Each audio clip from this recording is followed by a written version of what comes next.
Canada planning new retaliatory tariffs on about $20 billion of U.S. goods set to take effect September 8th.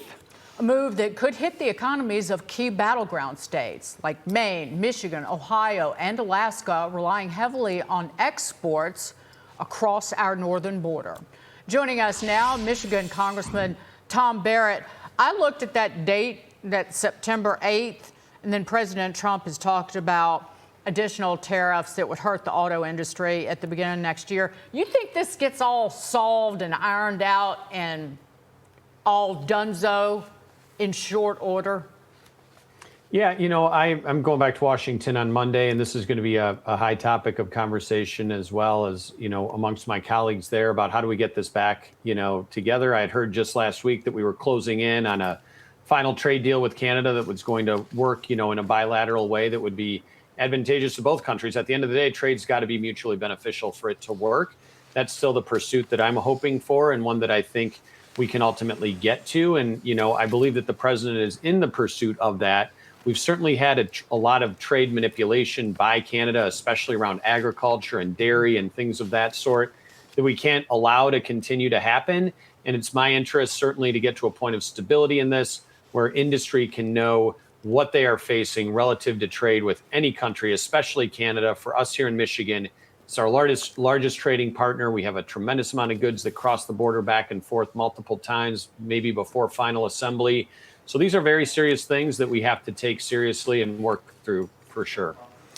Congressman, I want to ask you about this as well. You're running against William Lawrence, going toe-to-toe with him in your race for the congressional seat. This week, your opponent defended his prior arrest during a protest against a pipeline, saying, in fact, he is proud of it. Listen to this.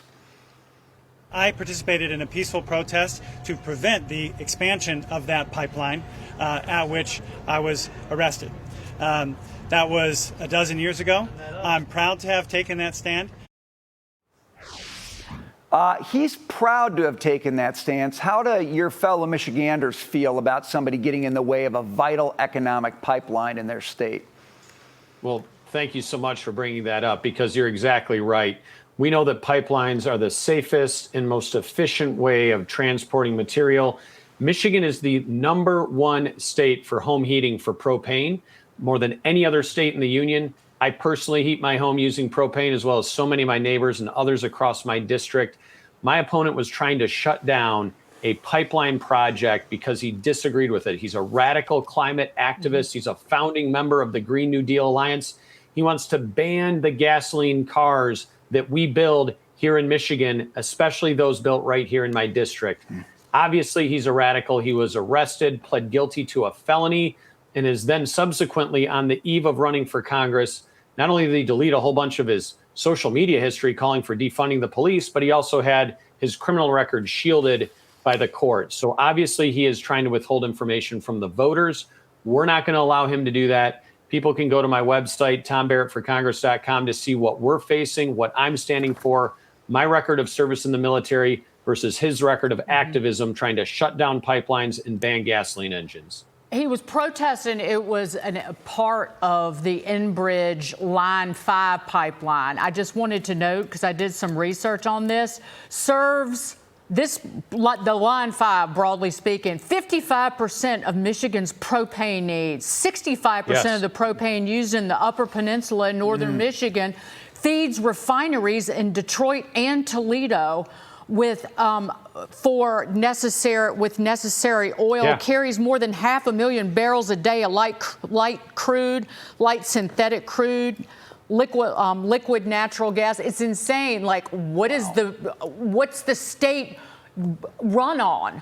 It's an auto manufacturing state. Congressman? They want us to be miserable. They want us to be miserable. They don't want to allow us to heat our homes in the wintertime.